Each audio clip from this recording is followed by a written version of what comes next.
pocos días del próximo 4 de agosto, donde se está realizando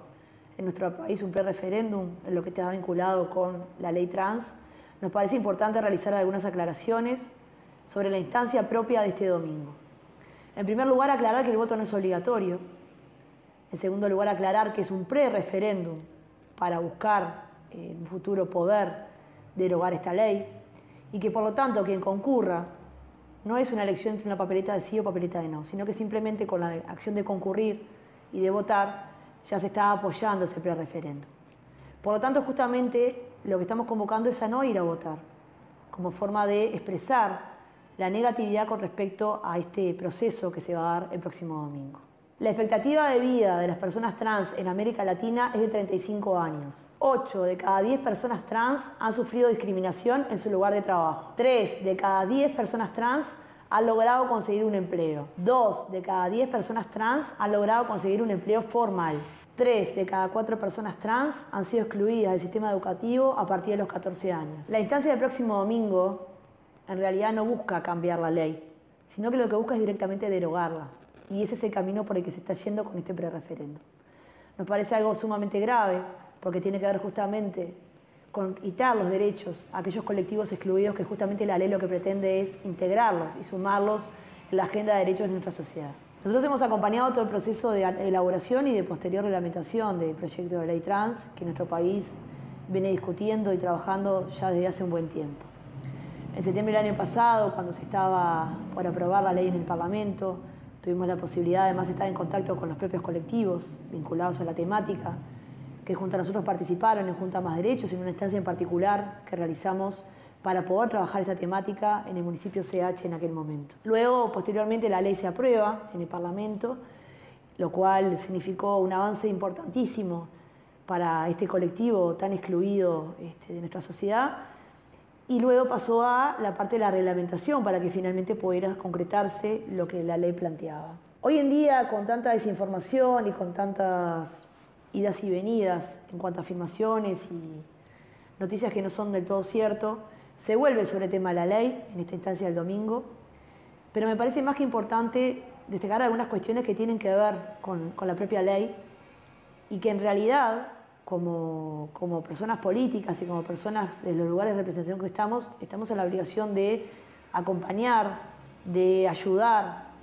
a toda esta sociedad civil que se está movilizando en este momento desde los diferentes colectivos para justamente poder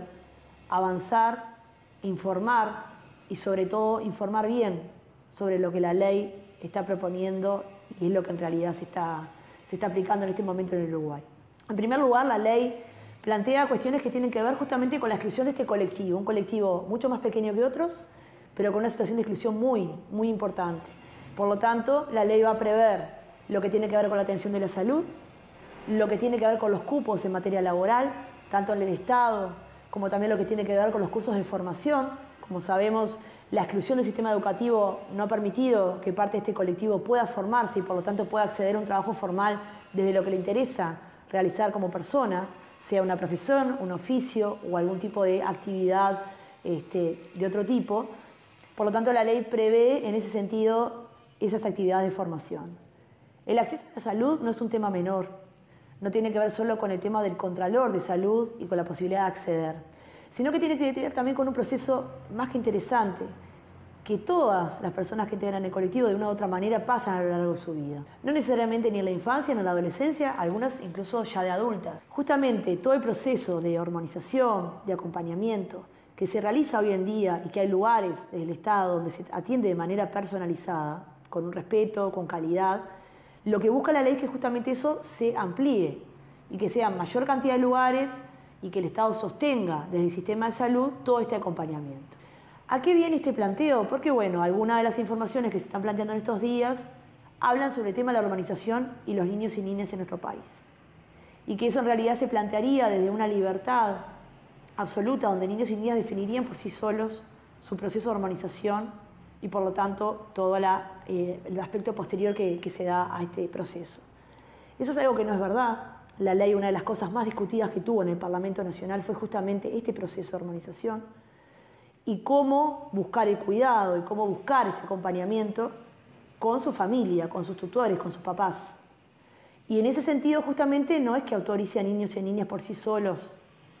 a poder definir esto, sino que tiene que haber una definición de los adultos para que ese proceso se pudiera comenzar a realizar antes de la mayoría de edad. Esto justamente es un tema no menor, es un tema que preocupa a muchos uruguayos y uruguayas, pero que tenemos que tener las garantías que nos da la ley justamente de contemplar los derechos de esos niños y niñas, pero también la responsabilidad de los padres en este sentido de acompañar ese proceso. Y eso es algo que queda muy claro en la ley y que si alguien dice lo contrario justamente no está diciendo la verdad en este proceso tan delicado y tan importante. Porque tiene que ver justamente con la definición de lo que uno como persona quiere ser y decide ser. Y eso es un derecho que es innegable a la persona y que de una u otra manera no podemos violentar los que opinamos o los que decimos desde afuera. Por eso el respeto y el cuidado por ese proceso. Por otra parte, además, tenemos en cuenta que hay personas mayores, algunas ya han muerto, en estos últimos años hemos tenido varias muertes. Con respecto a la situación de lo que decía, la expectativa de vida de 35 años lleva a que haya personas dentro del colectivo que fallezcan en condiciones muy complicadas, con una salud muy frágil, bueno, obviamente una situación de vida muy compleja, que lo que se ha definido en materia legislativa es que esas personas reciban, a partir de los 42 años, una pensión que les permita de alguna manera no restituir todo lo que han pasado, pero sí poder, por lo menos los últimos años de su vida, vivir de la mejor manera posible. Esto no es algo además que sea masivo, como decía, el colectivo de por sí ya es un colectivo pequeño, no estamos hablando de millones de personas en Uruguay, estamos hablando de cientos. Y por lo tanto, entonces, cuando hablamos de que el Estado volcará ese dinero a través de las pensiones, estamos hablando justamente de estas personas, con nombre y con apellido, excluidas del sistema, que de alguna manera se está buscando poder compensar y poder a través de esta pensión mejorar su calidad de vida. Y un último elemento que no es menor, que me parece que es importante señalarlo, nuestro país ha avanzado en lo que tiene que ver con el tema de la identificación, el poder sacar la cédula de identidad, con el nombre y apellido que la persona quiere y decide utilizar,